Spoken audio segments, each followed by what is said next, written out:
Layers and the Layers panel. Like I previously mentioned, the Layers panel is the second most important element after the canvas. But first, we have to understand its content, meaning the layers themselves. So what are layers? Well, it's easier to show you. I have two documents opened. They are, of course, attached to the lecture. The first document shows us a nature landscape with some clouds, the sky, and some trees in the lower region. The second document has the very same elements, but I've modified them so you can better understand the concept of layers.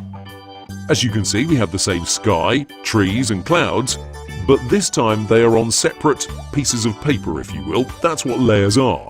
They act like transparent pieces of paper that you can draw on, that stack one on top of each other. Why is this important?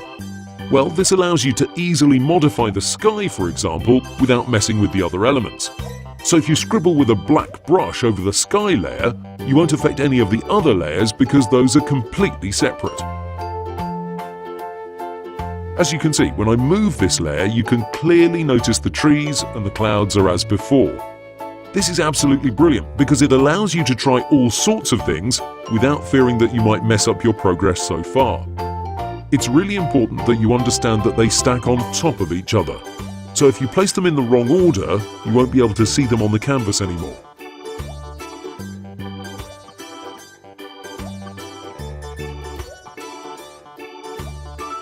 We'll close this document because you'll always see your projects like in this tab, so a frontal view if you will. Now to create a new layer, you simply go to the bottom of the Layers panel and press on this small icon. By default, it's empty, or better put, it's 100% transparent, and it will have a default name, Layer 1 in this instance. Now I can scribble with my black brush on it, and if I realize this isn't what I want, I can hide it temporarily by pressing on this eye icon to the left of it. Or I can press the Delete key on my keyboard to get rid of it for good. On a Mac, you may need to use the backspace key. Layers are awesome, and they're the backbone of each project. Whenever you want to design something, it's best to have each element on its own layer.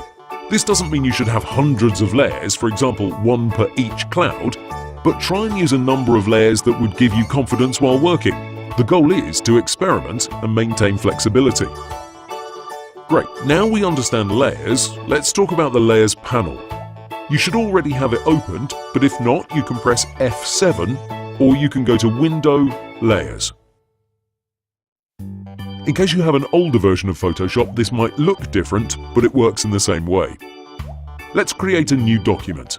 I'll use Ctrl-N for that. Okay, this is how your Layers panel will look when you create a default project. You'll only have one layer that's called Background, and it will be locked. This means you can't move it.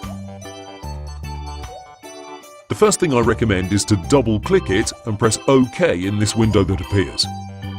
Now you can move it without issues. You'll also notice that it's now called Layer 0 and that the lock icon disappeared. Great, this is standard procedure. At the bottom of this panel we have a few controls. To better understand them, let's move over to the Initial tab with our landscape. The chain icon links layers together. When you only have one layer selected, it doesn't work, of course. So we can hold down the Control key and click on a few layers. In this case, I'll select Clouds and Top Shadow. Now that we have these two selected, we can press on the chain icon. Now they're linked together. This means that if I select just one of them, say Clouds, and move it, you'll see the other layer moves too. Not sure what Top Shadow is? Toggle its visibility by pressing on this eye icon. Now you better understand what that represents on the canvas. The second icon says FX, and that's exactly what it does. It adds layer effects or layer styles, that's the official name. We won't go into those now because we have a special chapter on them, but let me quickly show you how they work. Note that you can check and uncheck them, but you can also see the available options by clicking more to the right, where you have each name. If you play with these for a few minutes, you'll already get the hang of them. These only work on the layer you have selected, so bear that in mind. The next icon creates a mask, but we'll cover that a bit later on. The same goes for the next one. which looks like the yin and yang symbol. That actually creates adjustment layers, and it's quite an extensive list, like I said, later on. But this next icon is really useful. It creates folders. You can think of layers like files and folders, like, well, folders. So when you have 100 pictures from your birthday, you don't just dump them on your desktop, you create a folder and you name it so you know the contents. Well, that's exactly how folders in Photoshop work too. If you click it once, you'll see we have a folder called Group 1 appear, and it has an arrow pointing down. This means it's opened. Click on the arrow to close it, and you get a visual representation of that. So folders are used to group things that go together. Let me show you how you'd actually use it. First, press the Delete key to get rid of it. Or if you're really old-fashioned, you can click and drag it into the last icon at the bottom of the Layers panel, the trash bin. That deletes it. Please just use the Delete key, it's much faster. Again, on the Mac, that's the backspace. So we'll use Control or Command on a Mac to select several layers that go together. Clouds, Top Clouds 1 and 2, and Top Shadow. Now press Ctrl G, and this groups them. Now we can double-click on its name to change it. Call it Clouds. Note that if you click to the side of its name, you'll open up the Layer Styles window, like you would have pressed the FX icon at the bottom. So that's how you use them in real life. You select layers that go together, and you use the hotkey Ctrl G. With the help of folders, you keep your Layers panel clean. It didn't make a big deal now since we only had a few, but when you have 20 plus layers, this really helps. If you want to remove a layer from the folder, just open it and drag it outside it. If you want to remove all of them, right-click the folder and choose Ungroup Layers. Simple enough. Okay, that was the bottom part. Now let's move up. You already saw you can hide or show layers by clicking on this eye icon. You can also do this action in mass. Just hold down the left mouse button and move up or down.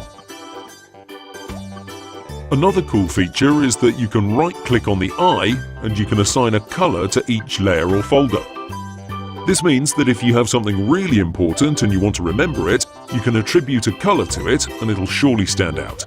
Quite useful, especially when you hide layers and you don't want to delete an important one by accident. You can also click underneath the last layer and you get some nice options. First, you can change the size of the thumbnails: none, small, medium or large. This helps you identify what the layer contains.